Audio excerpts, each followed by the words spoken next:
Today on the Eye of Power podcast, it's my great pleasure to welcome Scott Allan to the show.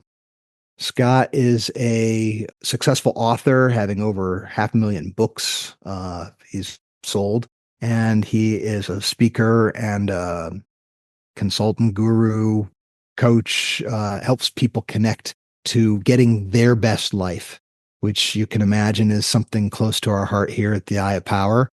So we have the opportunity to get into his experience with this, his insights as to what moves us forward and what can stop us, and talking all the way from Japan. So it's early in the morning here, and he's late at night. So, we're able to sync up in that way. And I appreciate him taking the time out of his schedule to be on the show, even though it's a little bit out of the normal workday for him. So help me welcome Scott Allan to the show.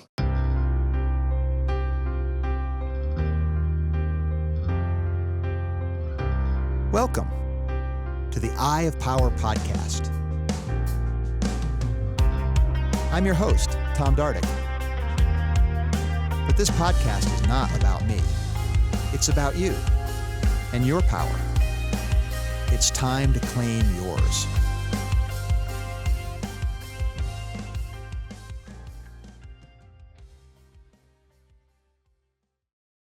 Scott, thanks again for being with me today. Your expertise is helping people sort of live more of their life.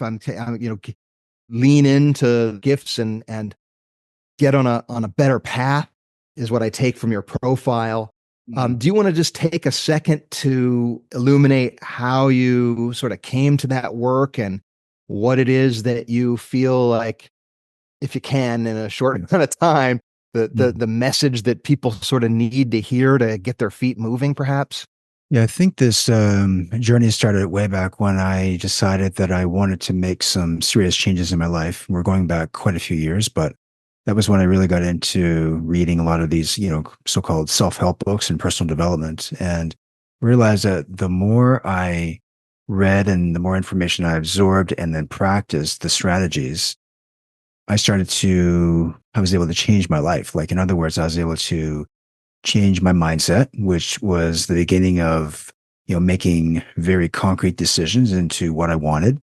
And I would make those into goals, turn those into goals, put those down on paper. And then I would create a set of action tasks to move me towards those goals. I realized that building that system really started to build this momentum, just in my life. I think, I was able to move forward. I was in a place where I was really stuck with, I wasn't sure which direction I wanted to go, or, so I just wouldn't do anything really. And eventually, and I've been in Japan for about 25, 26 years. So how I got here was really just a process of, I figured out what I wanted. I figured out how to get it. And then I just showed up every day and put in the work. I created vision boards, and I do a lot of visualization, call it meditation, but it's really like, deep thinking into not just what I wanted, but how I wanted to show up in the world and, give my best. But I also realized that in the beginning, maybe it was for myself, but then afterwards it was like, well, if I can change my life, and if I can do something meaningful with this life and create a great life out of this, what if I could teach that system to other people? So a lot of my works is really just built around, self-confidence, doing hard things, and, living a life of undefeated and greatness. Like, that's the message there. It really is that you can have anything you want in this life if you can decide what it is that you want. And if you're not really sure what it is that you want, do something for somebody else, because there's something in us, I think, that is just driving us forward to create a life that is so extraordinary that even if we can't accomplish everything in this lifetime, at least we can get to the end of it saying, looking back without any regrets. And I think we all have some regrets to some point, but at least we can get to the end of it and going, I did not just the best I could. I went, above and beyond anything that I could ever imagine. And that's kind of like the life that I wanted to live. But also, I want to live that kind of life, but also teach other people how to do it as well. Like, I want people to, do things that I want them to do the things that they never thought they could do. Right.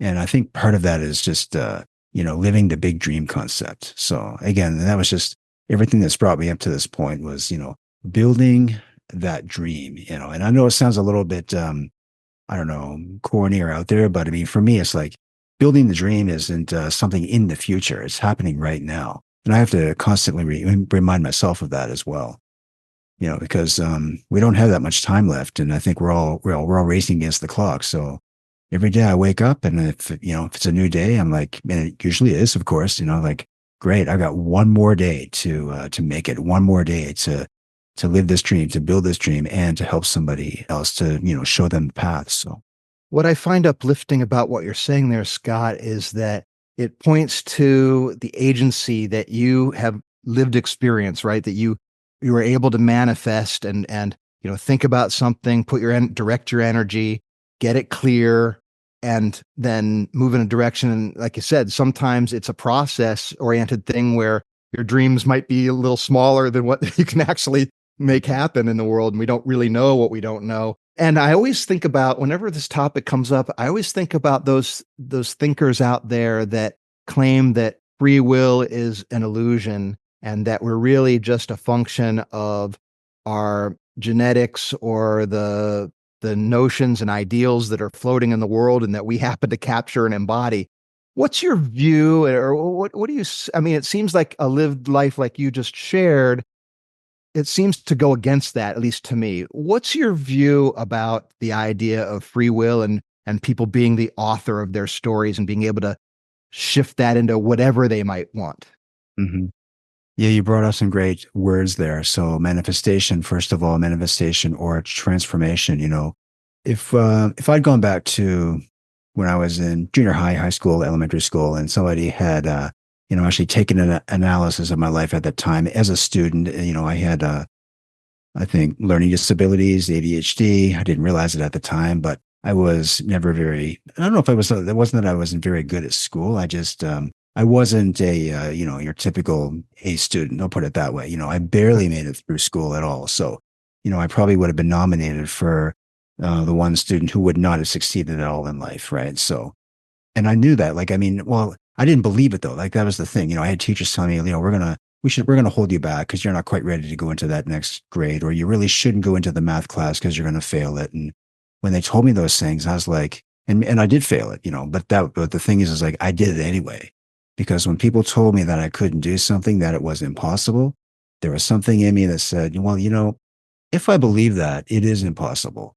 And that's just always been my attitude towards things, is that I'm willing to go against the grain. I'm willing to go, against what, like, I don't know if you call it the negativity, but when people say you can't do this, because I'll take, not a defensive stance, but I can think it's more of an aggressive approach to this, where it's like, well, I am going to do this because I'm going to prove that, doesn't matter what your education is. If you're born into a rich family or a poor family, sure, we all have limitations, I think, but those limitations, I mean, they may only be resources, but not resourcefulness. Resourcefulness is the one thing, as Tony Robbins said, that's all we need, to succeed. So I always believe that. And I just always leaned really hard into that. So having said that, when I was very clear on, if I really wanted something and I really decided that I was going to go for this one thing, whatever, if it was getting into a school or getting a job or whatever it might be, if it was something that I wanted, I would figure out a way to get it.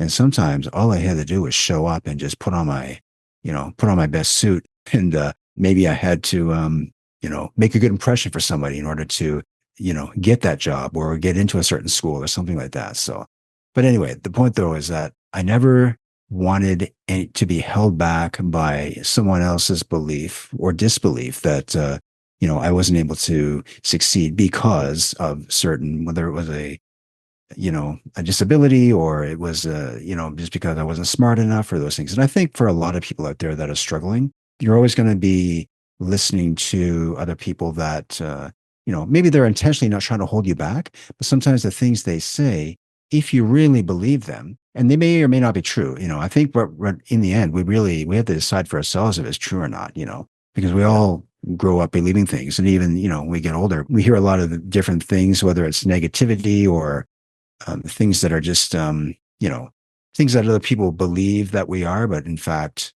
who are they to decide like what the truth is? I think we have to decide what the truth is for ourselves. So, Well, those people, whether it be a teacher, sometimes parent, friend, whoever it might be, they think they're helping us when they tell us, "Hey, you mm, can't do that." They think they're sparing us pain or whatever it might be, and I don't think they see it in some maybe implanting sort of negative viruses, brain viruses, thought mm, viruses that can cause us mental disease in a way.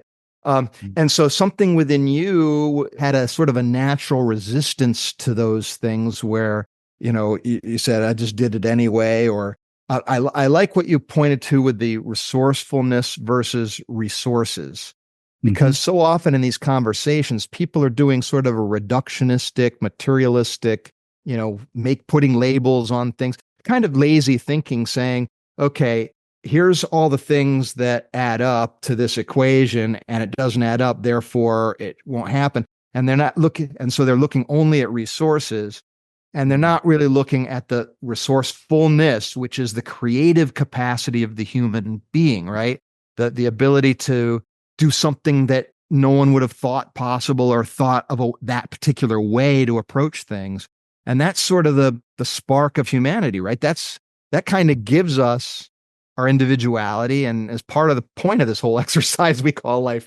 Would you mm. agree with that, Scott? Yeah. No, that's great. And I think imagination has so much to do with it, imagination and Mm. creativity, because we're all creative, and I've heard people say before, I'm not very creative and I can't do these things because, but I think we're just making a decision that, if you decide you can't do something, well, you're right, you can't do it, but I've always been carried away by my imagination. So I remember, like I barely made it through high school, I think, because I was always staring out the window, thinking about stories I wanted to create and this adventurous life I wanted to live. And I always just carried that with me. Like I was willing to, almost fail through school just so I could have that imaginary lifestyle.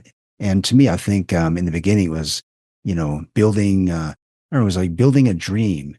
And I could almost see the dream before I actually had it. And I think I've always been able to project that future ahead of actually having it. So that's where I really leaned heavily into my creative visualization. And I started meditating and I call it meditation, but it's really like just, I think it was like more of like a deep thinking trance where I was like, I could actually visualize the kind of future that I wanted. And when I did, getting you back to your point about like the manifestation, actually transforming your lifestyle, I realized like, well, that's a real power. Like that's actually something that we all have, regardless of where you come or what your beliefs were, or, your genetics and all those things. So having discovered that at a young age, I was able to apply that to difficulties in life when I was faced with challenges. I realized, well, I may not have the resources that some people have, but I do have the ability to think through this problem and find a solution to it. So, I'd like to kind of explore the place between that imagination, that creative capacity, that ability to visualize a future, and the feeling that people have when they feel stuck, when they feel like I've been trying, I've been moving in this direction. I think I have it sort of sussed out as to what I want, but I'm not able to move forward. And so I'd like to get your view and insight, Scott, on connecting somebody who feels like they're whatever stuck means or mhm. blocked means to them into motion. Mm. Can you sort of talk about the things that can get the boat off of the Mm. sandbar and get things moving? Sure, yeah. I think what happens when we get stuck, and certainly when I've been stuck many times, I'm probably stuck at least once a week, and what I realize is that when someone's in that situation, and I've talked to this through with many people just through coaching and conversations. When asked the very direct question is like, well, what is it that you really want? And in many cases, there was just a period of silence there where, or there was like an answer where they weren't really sure. They thought maybe they wanted this, but then they would change their mind and it was something else. So what it really came down to is having just like a lack of clarity on what they really wanted, which direction they wanted to move in. So, for example, like, the boat being stuck on the shore, well, you can start to move down the river. Maybe not river's not a good, so you can start to push your boat into the water. But if you don't know where you're going, any direction is probably the right one. Mm. So what I did is, and I still do this to this day, is I will like just block off some time, sit down, and get really clear on what it is that I really want, so that I can narrow in on what my number one, like what number one, number two, number three goals are. Maybe I have three goals I'm reaching for. I can only have one that's the priority goal, and then I just get clear on what my priorities are. Because in the end, it's really, it's about knowing what you want, knowing which direction you need to move forward, right? Because you don't have to know the outcome. You don't have to know the end of the story, but you do have to know what your next step is, right?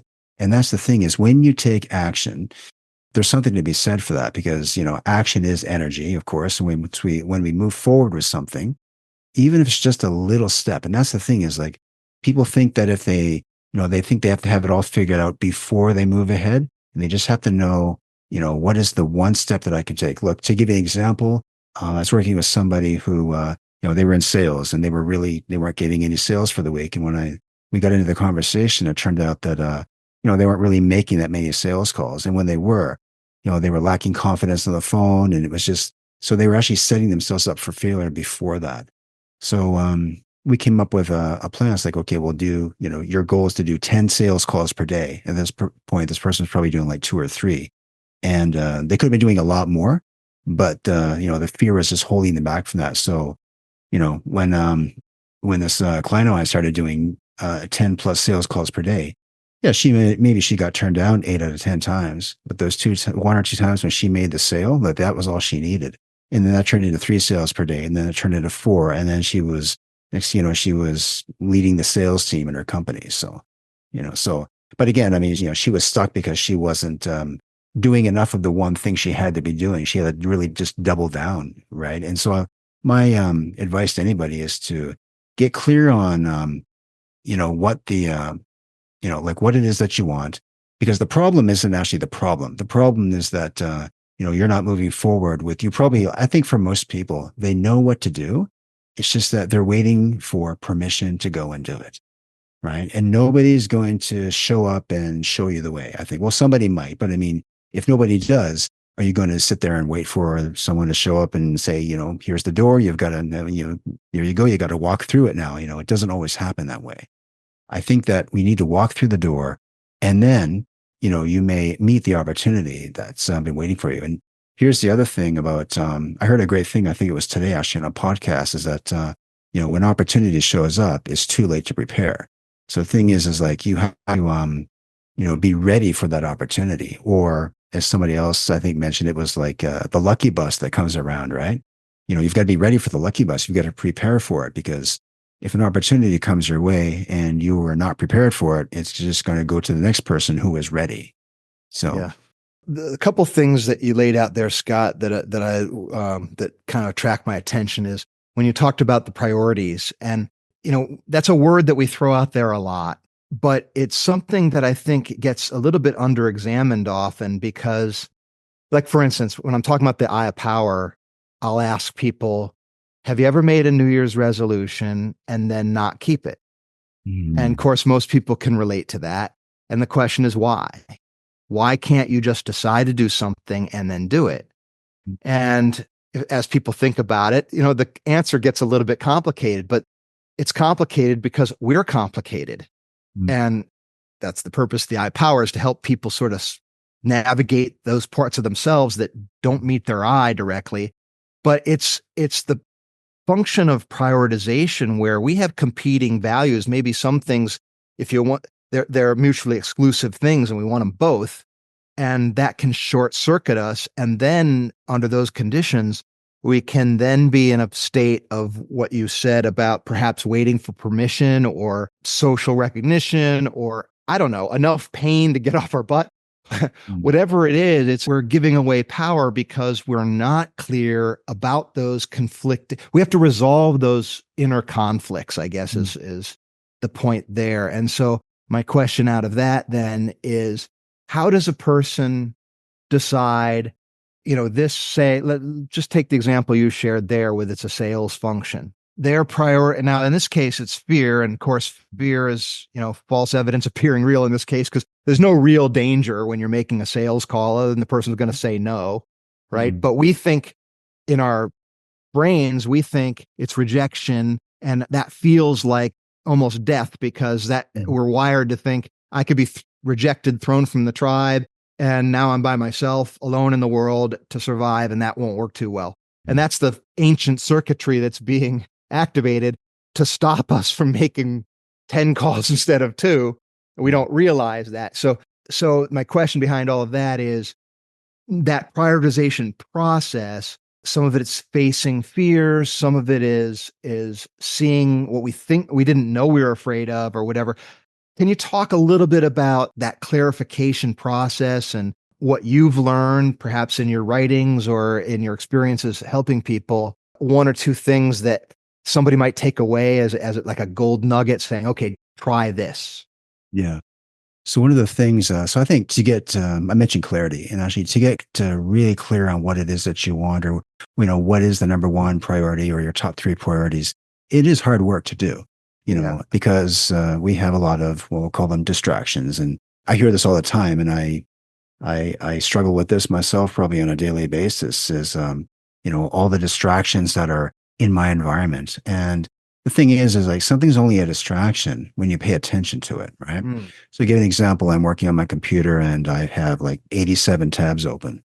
And I realize to me, that's normal. And then when I'm sharing my screen with somebody else, maybe it's my mentor or someone, they're like, well, you've got a lot of, how many projects are you working on? You've got a lot of open tabs on your computer. It doesn't seem like a big deal, but there's only so much you can focus on. So he had asked me what my priorities were for the day. And I was like, well, I think I gave him a list of like 10 things. He's like, no, what's the one priority? And I gave him a list of 5 things. And I just kept pushing it off and pushing it off. And I realized that, I thought I was clear on what I was doing. And what I really had in front of me was just a lot of busyness. So I think that happens to, a lot of people. I mean, we are surrounded by a lot of stuff with our phones and notifications and all this. But the thing is, a lot of those things can be controlled. It's just that we're allowing them to control us. And so, we came up with an idea of like to get rid of all those 87 tabs. We came up with a little system to get rid of them all so that when I'm actually, because I do most of my work on the computer and other people maybe you're doing your work in your office, but, if you're in your office and it's a total mess, clutter everywhere, it's the same thing, actually. You've got a bunch of open tabs as well. So I think what I'm saying is you do have to be able to clean up your environment. I think your outer world does reflect your inner world, right? So when I have all these, tabs open on my computer or a room that's just very cluttered up with a whole bunch of stuff, it actually takes up the space in your brain, really.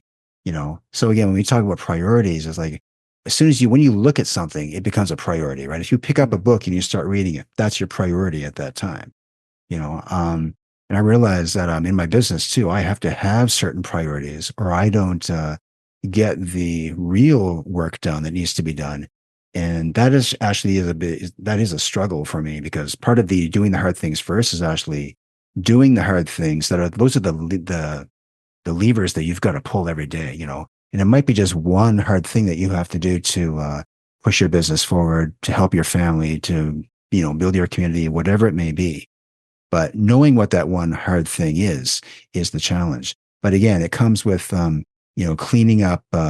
We'll just call it the clutter, which whether it's something in front of you and something in your room, because really all of that is just a reflection of probably what's going on in my mind, actually. Because again, all of it looks normal to me. But then when somebody else actually walks into the room and they're like, wow, you've got a lot of things going on here. And when then someone asks me, like, what are your priorities? What are you working on? And I can't answer, or I give an answer, but it's not really, it's like something that's not even related to I'll call it my goal, but it could be an objective or whatever it is. So for me, so what I would recommend to anybody is that, again, and you can do this work on your computer, but I like to go pen to paper, and I'll just make a list of all the things that, like the projects I'm working on, the work that I need to do, forms I need to fill out, everything, like whatever it is, I will just put it on my list. It's not a to-do list, by the way. It's just, you need to get clear on what it is that is distracting you. Because all those distractions are probably those open tabs that are not just on your computer, the open tabs in your mind, actually. Yeah. And there's a lot of them. There's probably dozens of them that we carry around every day, things we have to do for our banking, our family, things at work. Like there's hundreds of them, maybe. And if you think about it, like all of these things are fighting for attention in the background. We don't even realize it, right? And that's why you can get the end of your day and you just feel totally exhausted. And sure, maybe you put in a full day's work, but and we'll have like jobs we're working at and probably families we're raising and those kinds of things. But if you can just put everything down on paper or in a journal, I love journaling and I just keep everything in there. I spend the first 10 or 15 minutes in the morning doing that exercise, and also at night as well. I'll decide what my 2 or 3 priorities are for the next day, and I'll be very clear on what they are.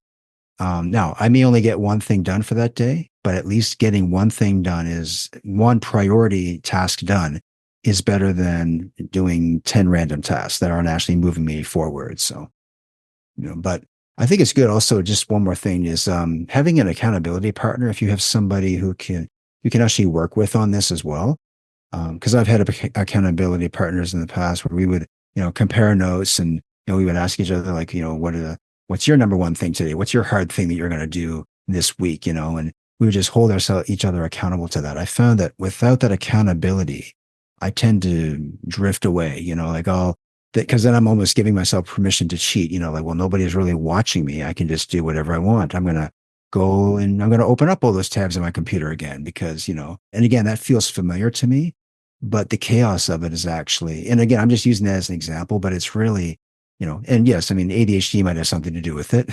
I have a little bit of that or a lot of it, but I don't want to use that as an excuse to say, well, I can just, be chaotic and do whatever I want. When in fact, what I really want is I just want to have, create this calmness in my daily life where I'm showing up, I'm putting my best foot forward. I know what I want and I have a plan on how to achieve it. And the plan, by the way, is just a set of action tasks. Like, you can put those down on paper too. Here's what I want to achieve this week. Here are 3 things I'm going to do to get it done. And then, if you want to take a break and go watch Netflix and do all those other things, you can do that. And I do actually encourage, like, we have to reward ourselves as well. I'll reward myself with, going to, like, I went to a movie today and, because I got a project done this week, so you've got to reward yourself as well. It's not always about work, work, Absolutely. work, work, work. Yeah. So you've put a lot down there. I took a bunch of notes during that thought process there, Scott. One thing you inspired me to think was how our gifts are also can be our limitations. Everything's a dual-edged sword. So, you talked about in school and you just mentioned ADHD, so that also led to your imagination, your ability to picture a bunch of possibilities, take a whole bunch of things into account. That's the strength side of it. And then you just laid out what the cost or the potential traps are on the other side of it, where, 87 tabs open and that's something most of us can relate to in some way, fashion, or form. And the idea of that discipline of making the main thing, and then recognizing that it's not easy because we are creatures of habit and we do play out patterns. That's how our brains work. And so Mm-hmm. for that reason, getting the help of another set of eyes to help us see our blind spots, remind us, hey, you're back in your pattern again, dude. Just that other human heart that says, are you on track with what you want or not? And then you get the power of making that decision in that moment to reset, refocus, and what you said, put your attention. I love that idea of what you put your attention to. You're making that your priority. So you're deciding your priorities just by where you're directing your eyeballs, your thoughts. That's your tool for prioritization, right? Yeah, absolutely. Yeah. And it might have been, I read a lot of Tony Robbins. I watch a lot of his videos and stuff like that. But, I think he might have mentioned something to the effect that, like where you place your attention, that becomes your life. Right. So, and whether you define something as a negative event or a positive event, that defines that experience as well. Yeah. So, Yeah. So like, yeah, and where you place your attention is where you place your focus, and that becomes your experience. So, So it seems to me then that discipline in terms of how we place our attention. So, for instance, one thing that a trap that we can all fall into, I'd say too much, is the people closest to us taking them for granted. So, in other words, they sort of become part of because the way our brains work is we're looking for the new and the change and reacting to something that's different, and our brain will sort of filter out the familiar, the known, the patterns that we've already sussed out. And if mm, that's the people near us, there's a trap where we're not actually putting our attention towards the people that matter most to us. mm, So in terms of our relationships, I see that as something that almost everybody could get better at, right? Could yeah, could could uh yeah, could put more of their attention to the people around them, to be present and open and be that thought partner for them, whether they know it or not, just by caring and seeing them and appreciating for the person they are. mm, mm, Thoughts on mm, that or how that mhm. might expand from there at all, Scott? Yeah, I actually have some thoughts on that this week. So I found myself getting a little, I don't know, sometimes frustrated with, it could be like a family member or my partner, and getting a little bit, not angry, but just, not appreciating them as much as I think I could have been. And suddenly it occurred to me I started to put myself in a different situation. I asked myself, okay, well, what would your life be like without these people in your life? Right. And I started to actually put myself in that situation. I started to imagine what it would be like. And again, it comes down to like when you can visualize the future and you can imagine what something is like and you can put your emotion into it, like that's when it becomes real. And I started to imagine what it would be like without my partner. What it would be like if my, kids weren't in my life. In other words, like, somebody just waved the wand, like they were gone. And that was it. It's like I just realized like how tragic that would be, and suddenly when I had that vision of what that would feel like it wasn't just a vision, it was actually a real emotion. Yeah, I just felt like panic just swelled up inside me. I realized like, Mm. how much actually I need these people in my life, even my pets. And I was like, what would it be like without my, so I actually started to break it down into like the people closest to me. And then what would it be like if, what like, my pets were gone, and I started to break it down into like everything that mattered in my life. Yeah. And when I did, I realized how much I really deeply appreciated just like this sense of gratitude just came over me. Right. Huh. So, I mean, that's just what worked for me. It may not be something that works for anybody, but I would just challenge anyone to try that strategy. Next time you find yourself, getting a little bit upset with somebody or impatient or something like that, just try to imagine like, okay, well, what it would be like if they weren't in your life at all? Like, would there be just be for me? There'd just be a big hole there, And I realized I don't want that. So, Yeah. I'm smiling because you're using your superpower, that imagination, to almost play out the plot of It's a Wonderful Life in your mm, life, right? That movie comes up in a lot of my conversations, a lot of my thoughts, because mm, we don't know what we don't know. We don't know the effect we have. We don't, mm, and that's such a dramatic example of how we're probably way more impactful, way more important than what we perceive. And the people around us matter. I'm going to start crying.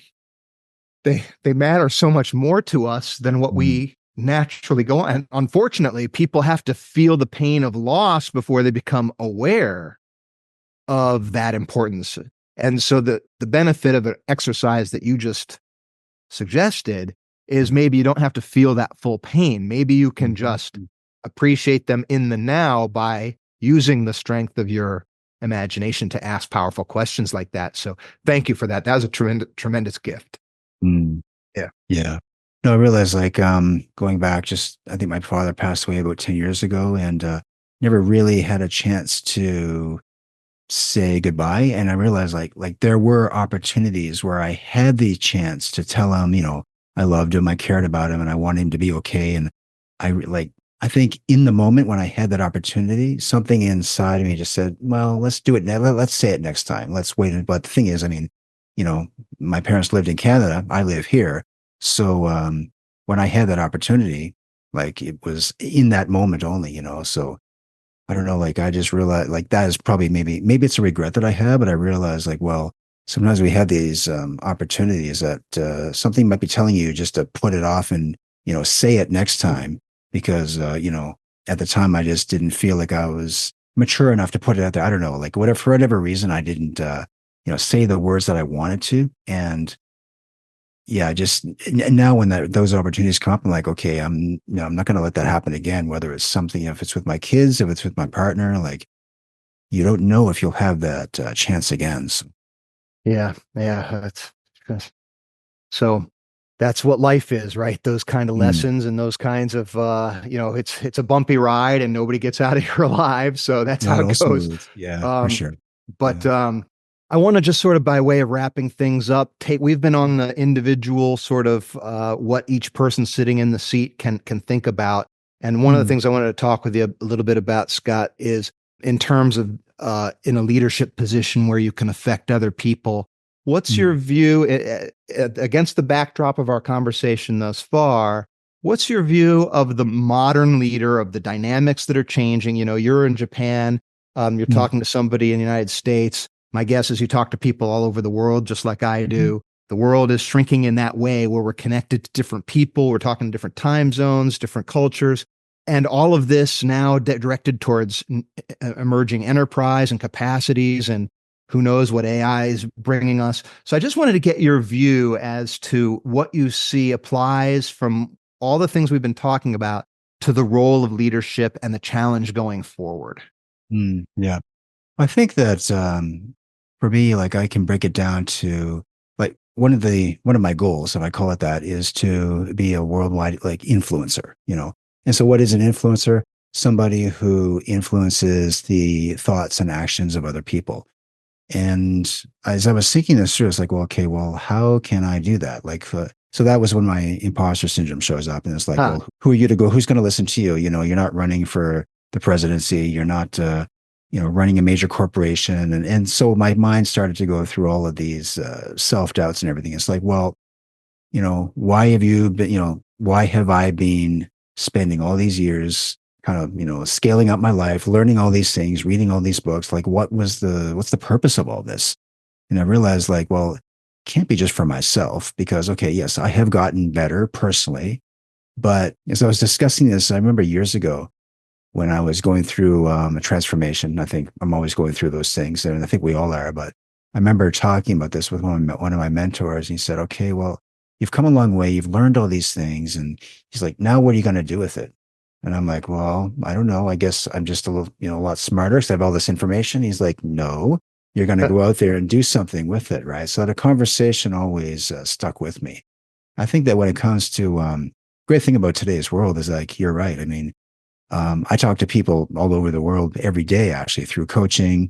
I think through the books, the material that I'm producing, and it's provided me with a dream that I've been pursuing for a very long time. I realized like it wasn't just my dream wasn't to, and it's not to make a bunch of money and retire on an island. It was, and I'm saying there's anything wrong with that, but it's just not my thing. It's like I love working, and I love working because the more I work, the more work I put out into the world. Like somebody out there is going to be able to learn from something, and they're going to take that and hopefully pass it on to somebody else. So I think we call it, paying it forward. Well, if I'm teaching something to one person or one to many, and those people take that lesson and they teach it to somebody else, well, that's the influence right there. Because I always think of it in terms of I used to be very, and sometimes I still am, like I'm very can be very it's like self-centered in a sense where I'm thinking, okay, like it's, I want this, I want this, and I want this. And it's like, well, in 10, 20, 50 years from now, I'm not going to be here, but there's going to be a lot of other people who are, that maybe I had an impact on their life, and they're able to take that influence or impact, and they're going to be passing it on to other people. So I want that kind of like the ripple effect, right? That's Yeah. kind of how I'm thinking through this thing, through the world leadership as well. As like, a world leader doesn't always have to be on stage in front of millions of people. I mean, I think those people are very brave, and that's great to do that. And I'd like to have that someday too. But I think we can all be a leader in a sense, like because if you're teaching something to, whether it's to your children or to your community, I mean, you're having influence right there. So I'd encourage anybody to, first of all, you do have to work on yourself.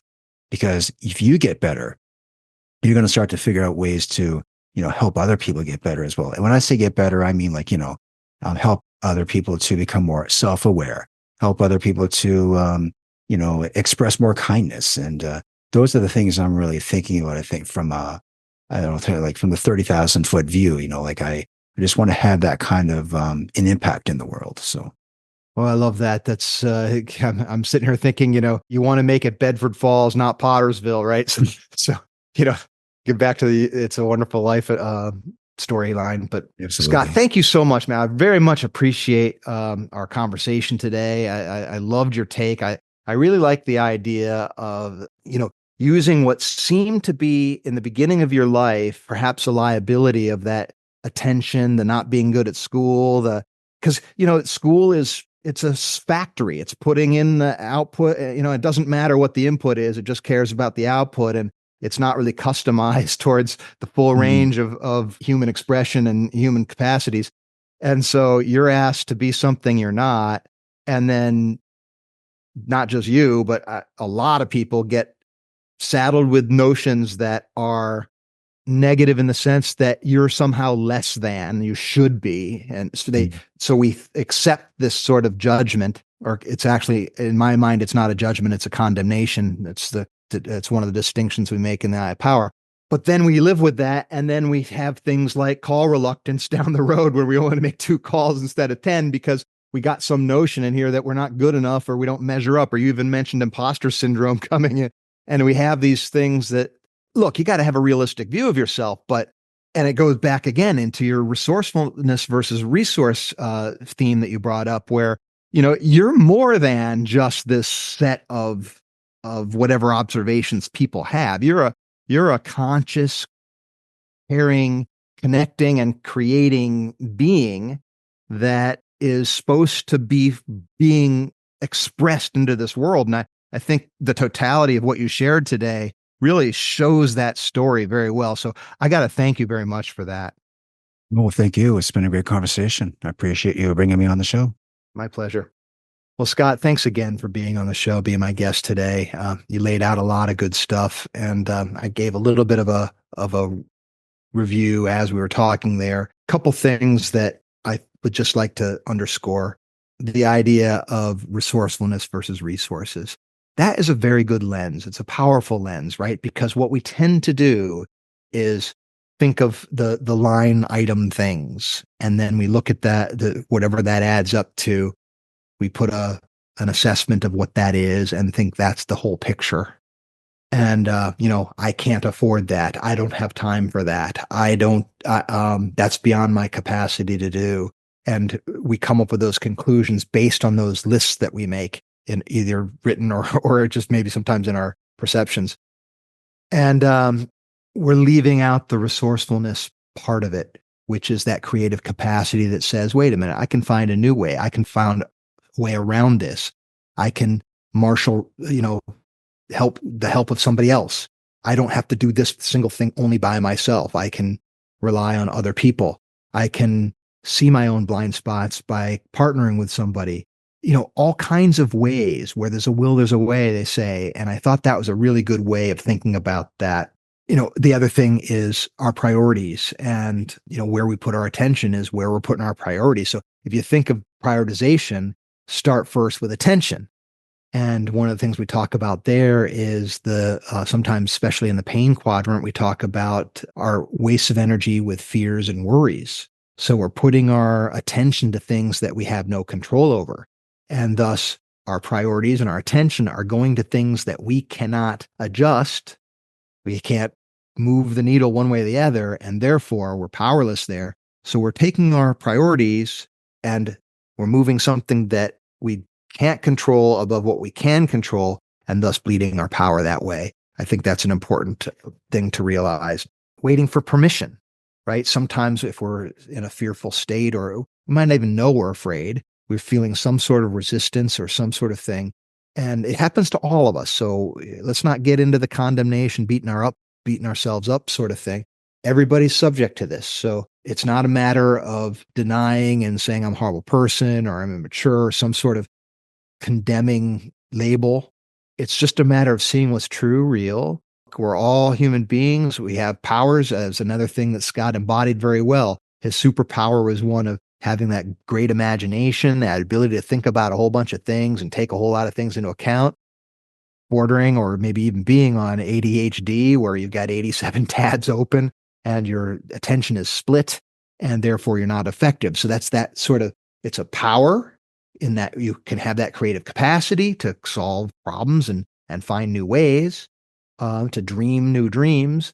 But then it's a limitation if we aren't able to marshal the discipline to get around it, where we learn how to close those other tabs and making the main thing the main thing. So it's our attention to be able to do that. I thought that was fantastic. And then he mentioned the accountability partner. He also mentioned creating a list, not necessarily a to-do list, but sort of all the things that are taking up space in your mind. Get them out of your mind onto some sort of paper or onto a document of some kind that gives you permission to be clear. So you can just say, okay, here's all the stuff. Now I don't have to worry about all that. Now I can just pick the one thing that's going to move me towards my big goal, my dream, make that the main thing, do that, and then everything else can fall in after that. And he said that leads towards a sort of a calmness, a peacefulness that allows us to be more effective, and we live more elegantly, and we have more of our resources. When we're not calm, we're not necessarily better, right? Calmness allows us to be open, to hear people, to be present, to allow our own feelings to be heard. So we're marshaling much more of our energy and our power in that state than when we're distracted, worried, thinking about a bunch of things all at the same time. Not the ideal place to be to manifest all of our power. So I thought it was a great conversation, all the way from Japan. Thank you, Scott, and thank you for listening to what we're talking about today with the Eye of Power. Appreciate it.